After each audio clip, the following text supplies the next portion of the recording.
All right, y'all. Peace and blessings. Okay, you see in the title, forgive me, I just woke up. As you see in the title, it's titled, What is Regeneration? Because many of us have fallen into a lot of Christian theologies and all this craziness on basically what regeneration is.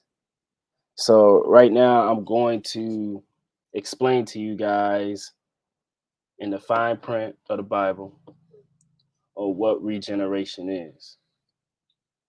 So before we get into this, I'm gonna tell you guys basically what regeneration is and how I'm going to break it down to you guys. And I'm going to break it down to where you guys can understand it. Regeneration is basically when you die, you go back to the seed of your forefathers and come back on the earth. And I'm going to use the scriptures to prove that. So we're going to start off with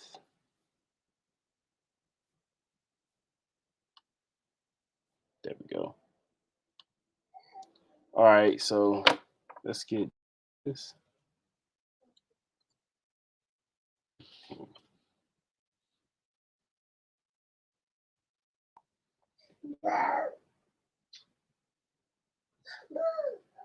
Fifteen and 15. And thou shalt go to thy fathers in peace. Thou shalt be buried in a good old age. But in the fourth generation they shall come hither again, for the iniquity of the Amorites is not yet full. So you guys are getting the idea. I'm starting to give you guys the idea of what this is. So Most High keeps mentioning the fourth generation. So not only regenerations, but the scripture says basically four generations. So let's read more about this, this whole fourth generation.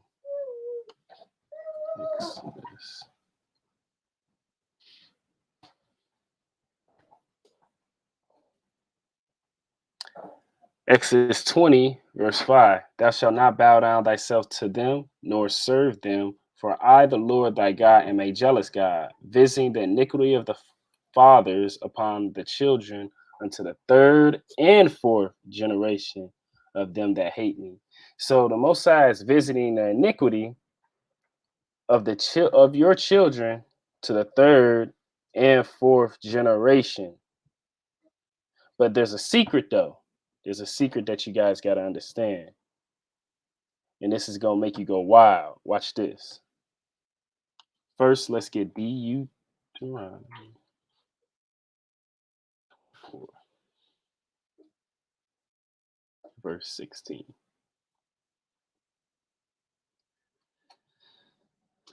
The fathers shall not be put to death for the children, neither shall the children be put to death for the fathers. Every man shall be put to death for his own iniquity. So if every man is being put to death for his own iniquity, according to the Bible, why is the Most High visiting the iniquity of those of the third and fourth generation? Why is he doing that? Well, he's God. He could do that to you. Well, he's God. He could do what he wants, and this commandment is only for us. Well, if that's the case, let's go to Ezekiel chapter 18. Oh, sorry.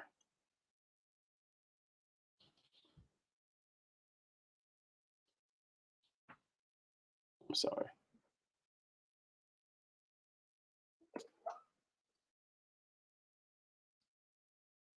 Chapter 18. And then we're going to read verse 19. Yet ye say, why doth not the Son bear the iniquity of the Father? When the Son hath done that which is lawful and right, and hath kept all my statutes, and hath done them, he shall surely live. The soul that sinneth, it shall die. The son shall not bear the iniquity of the father, neither shall the father bear the iniquity of the son. The righteous of the righteous shall be upon him, and the wickedness of the wicked shall be upon him. So now we know how the Most High work. How is he able to go back and punish your children if this is what the Most High is given, is talking about when he's talking to Ezekiel? How? So now not only does Deuteronomy 24 apply to us, but it also applies to God as well, because he is a righteous God and he lives by these standards. So if regeneration did not exist and we weren't able to return to the dust, just like we return into our mother's womb, how is the Lord able to live by these standards? It makes no sense. It can't be backwards. He can't go back and punish the kids of the third and fourth generation if he sat up here and said that the soul that sinneth, it shall die, and the soul that sinneth shall bear its own iniquity. So it has to be that same soul that sinned in the beginning. It had to have been that same soul that did iniquity. And when he died, he was born again, and the Most High punished him for that iniquity. Why do you think miscarriages happen? Why do you think children getting hit by stray bullets happen? If anything, this proves that there's a God more than it is, because at first it doesn't make no sense. Little infant babies dying. Until I read you guys this verse, it does not make no sense, but he's sitting up here telling you guys this right in verse 19 and 20, and also Deuteronomy 24.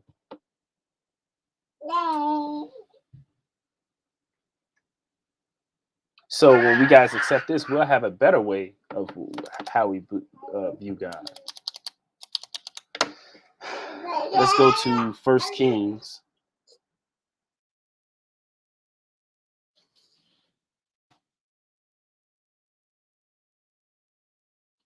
I'm sorry.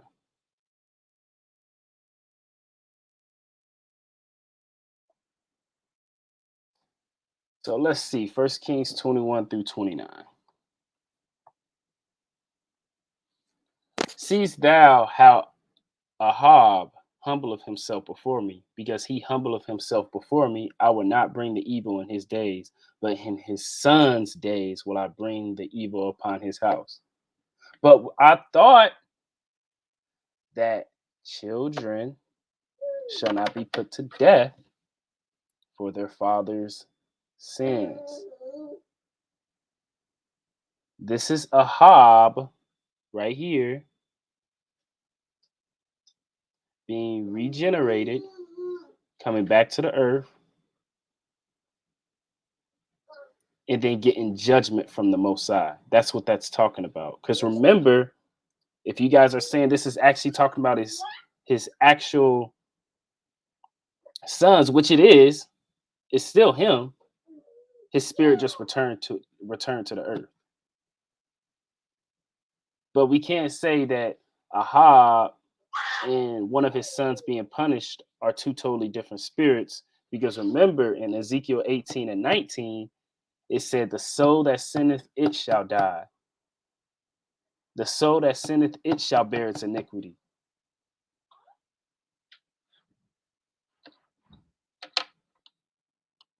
Watch this, 2 Kings chapter 14.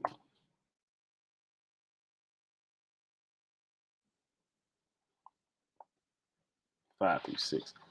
And it came to pass, as soon as the kingdom was confirmed in his hand, that he slew his servants which had slain the king's father. But the children of the murderers he slew not, according unto that which is written in the book of the law of Moses, wherein the Lord commanded, saying, the fathers shall not be put to death for the children, nor the children be put to death for the fathers, but every man shall be put to death for his own sin. So this is a scripture in 2 Kings where a king had slew, basically killed a whole bunch of people,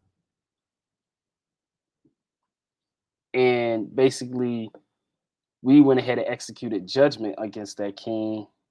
But the king's children they did not kill, because according to the law of Moses, we cannot put people to death for their father's sins. Let's go to Job 14 and 14.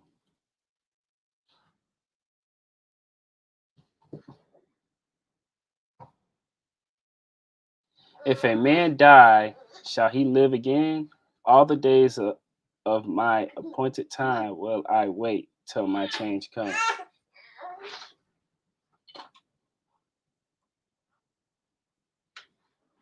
Till my change come. All the days of my appointed time will I wait till my change come. Well, the spirits, there are spirits up there waiting to come back on the earth that have already lived. Watch this.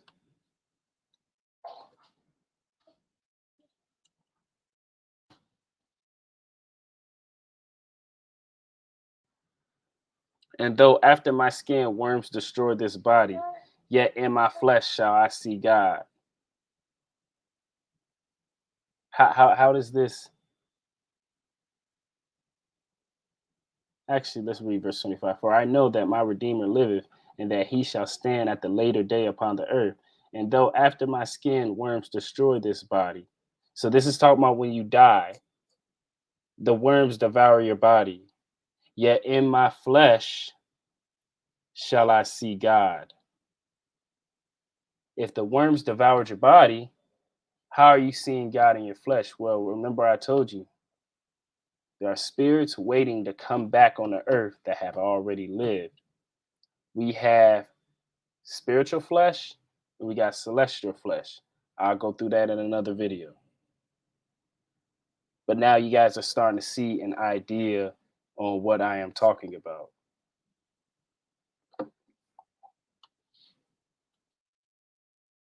Watch this. Psalm 104.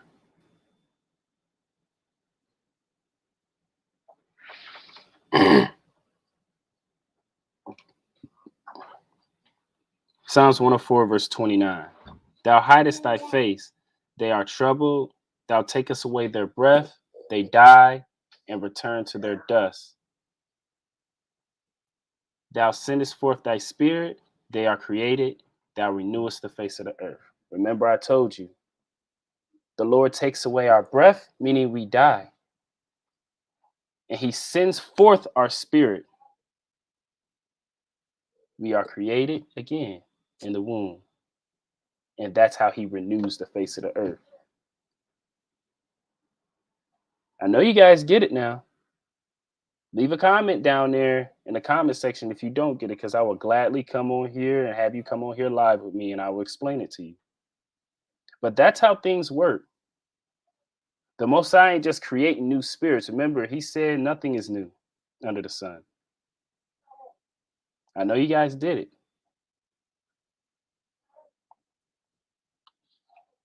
Psalms 121. Now, this is verse 7. The Lord shall preserve thee from all evil. He shall preserve thy soul. The Lord shall preserve thy going out and thy coming in from this time forth, even forevermore. But I thought when you die, when you go to hell, this is a psalm of David. And he said, he shall preserve thee from all evil. He shall preserve thy soul. The Lord shall preserve thy going out and thy coming in. This ain't talking about him going out the front door and coming back in the front door. He said he's going to control our coming out and our coming in, us coming into this world and us coming out, and even forevermore. I know you guys get it. I know you guys get it. Leave a comment down there if you don't get it, because I will gladly come over here and explain it to you. It's not hard once it gets through you guys' head about Ezekiel 18 and Deuteronomy 24. It's not hard to understand this.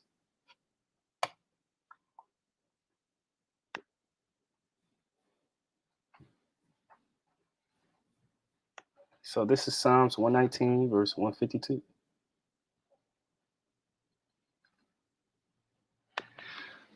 Concerning thy testimonies, I have known of old that thou hast founded them forever.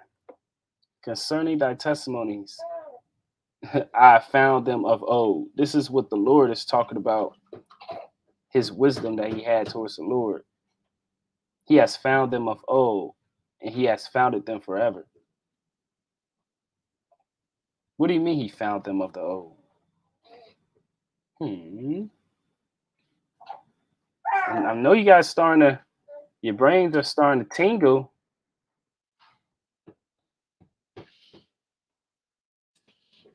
Ecclesiastes chapter 5. Let's get Ecclesiastes chapter 5.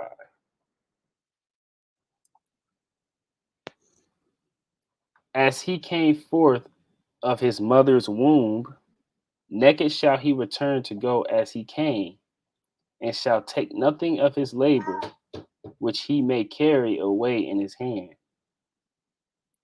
Naked shall he return as he came.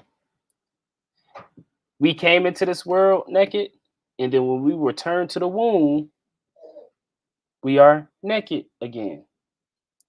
There ain't a bunch of butt naked spirits in the kingdom. Now, I want y'all to come on here and there ain't a bunch of butt naked people walking into the kingdom, or at the heavenly gates where the Father is, or on his throne, and the Most High say, "Oh man, here's your robe."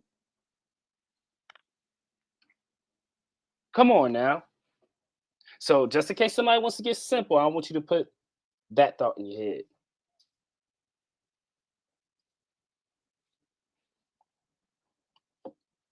Let's get Jeremiah 29.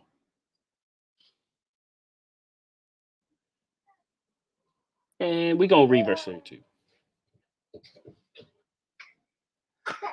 Therefore, thus saith the Lord, behold, I will punish Shemaiah, the Nehemalite, and his seed. He shall not have a man to dwell among this people, neither shall he behold the good that I will do for my people, saith the Lord, because he hath taught rebellion against the Lord.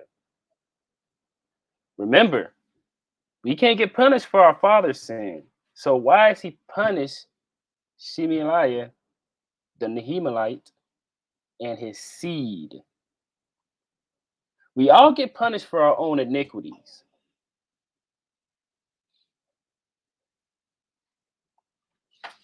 Let's go ahead and get Daniel chapter 12.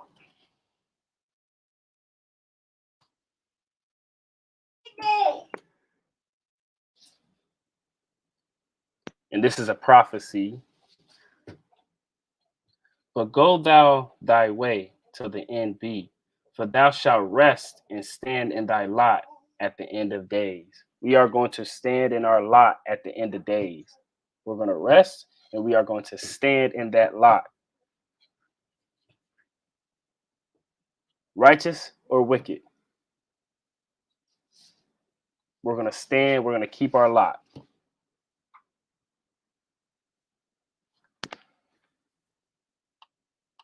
Watch this. Chapter 5.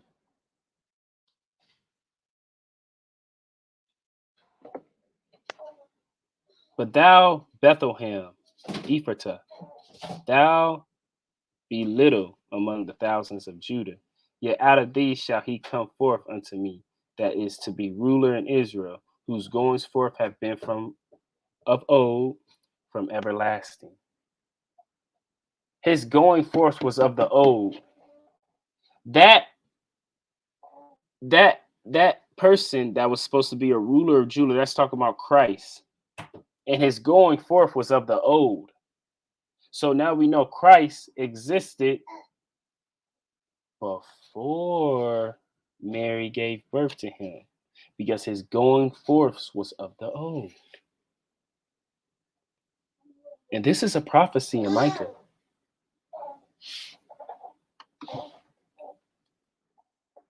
Malachi chapter 4.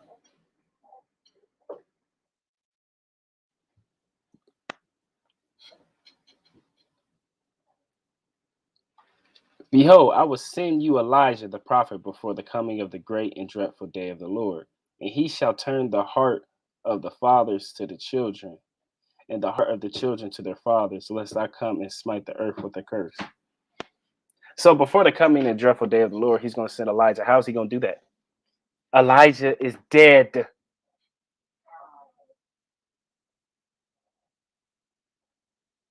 How's he going to do this? I need you guys to really think through regeneration. That's how he's going to do it.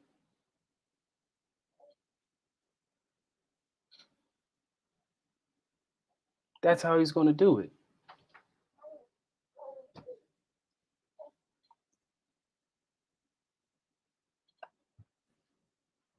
Now,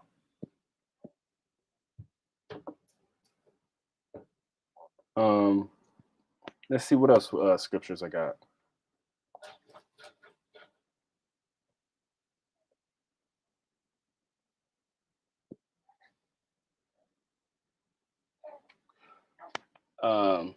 Let's get Luke. I was just in Luke a while back and I caught something, and this can definitely help you guys explain as well. So this is Luke 49 through 51. Therefore also said the wisdom of God, I will send them prophets and apostles, and some of them they shall slay and persecute, that the blood of all the prophets which was shed from the foundation of the world may be required of this generation. What? If you guys don't understand regeneration, now you guys do. He said the blood of all the prophets which was shed from the foundation of the world may be required of this generation. The same people that's sitting up shooting us in the back in the streets, the same brothers that's sitting up backstabbing us, was the same people who killed the prophets since the foundation of the world. Any questions?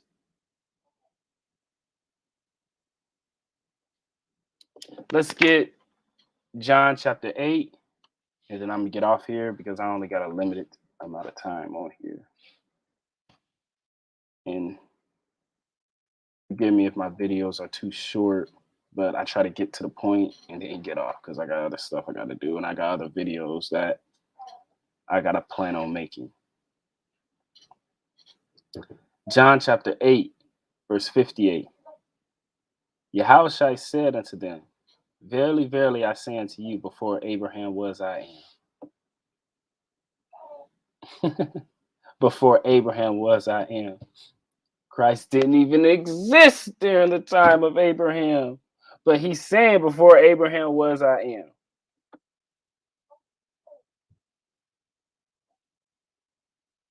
Remember Hebrews 10? Melchizedek? Remember Genesis? That's Melchizedek.